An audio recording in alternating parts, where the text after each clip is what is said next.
Alors, on va s'intéresser maintenant à l'hyperbole qui a son axe focal vertical, l'axe des Y. Donc, les deux foyers sont sur l'axe des Y, les deux directrices sont horizontales, l'axe non focal est l'axe des X. Et on voudrait pour cette hyperbole établir l'équation cartésienne. Alors, on va évidemment se servir des résultats qu'on a déjà établis précédemment, c'est-à-dire concernant l'hyperbole qui avait un axe focal horizontal. Et on commence par se dire, tiens, ici, si on permutait l'axe des X avec l'axe des Y, l'axe des X serait ici, l'axe des Y serait là, et alors on se retrouverait dans une situation très proche de celle-ci, avec les foyers sur l'axe des X. Il resterait le fait que le point qui est ici serait un point d'abscisse, si l'axe des X est ici, petit b, alors que là c'est l'abscisse petit a, et donc on se dit, si on permute ensuite petit a avec petit b, eh bien, on retombe sur cette hyperbole-là avec son équation. Et donc l'idée maintenant, c'est de faire le processus inverse, et donc de partir de cette équation-ci, x carré sur a carré moins y carré sur b carré égale 1, et ensuite de se dire, eh bien, on va commencer par permuter a et b. Donc on réécrit l'équation x carré sur b carré moins y carré sur a carré égale 1, et ensuite on permute x et y, et on obtient y carré sur b carré moins x carré sur a carré égale 1.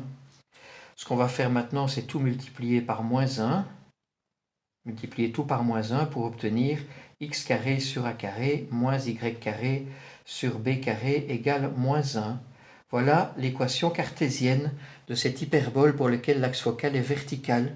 Et si on compare les deux équations, ce qui fait la différence entre l'hyperbole de gauche, qui a donc une branche du dessus et une branche du dessous, et l'hyperbole de droite, qui a une branche gauche et une branche droite, eh bien c'est simplement le fait que le terme indépendant vaut soit moins 1, soit 1. L'équation a la même allure dans le membre de gauche, le membre de droite vaut moins 1 si les deux branches sont au-dessus, en dessous, et vaut 1 si les deux branches sont à gauche et à droite. Alors on peut regarder ce que deviennent les équations des asymptotes obliques. On va faire la même chose. On va commencer par écrire l'équation des asymptotes de cette hyperbole-ci, quand l'axe focal est horizontal, donc y égale plus ou moins b sur a fois x.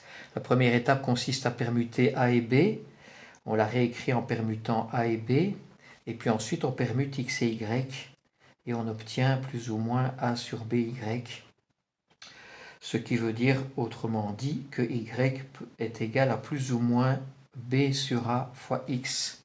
C'est-à-dire que les asymptotes de cette hyperbole-ci sont exactement les mêmes que les asymptotes de cette hyperbole. Donc les deux hyperboles ont exactement les mêmes asymptotes en commun si les équations de l'une et l'équation de l'autre sont les deux équations qui sont données là.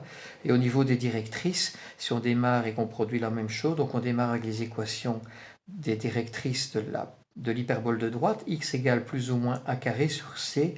La première étape, on les réécrit en remplaçant, en permutant a et b, donc ça donne ici x égale plus ou moins b carré sur c, et ensuite on permute x et y, et on obtient y égale plus ou moins b carré sur c, ce qui correspond bien à deux droites qui sont horizontales et qui sont donc les équations des deux directrices ici.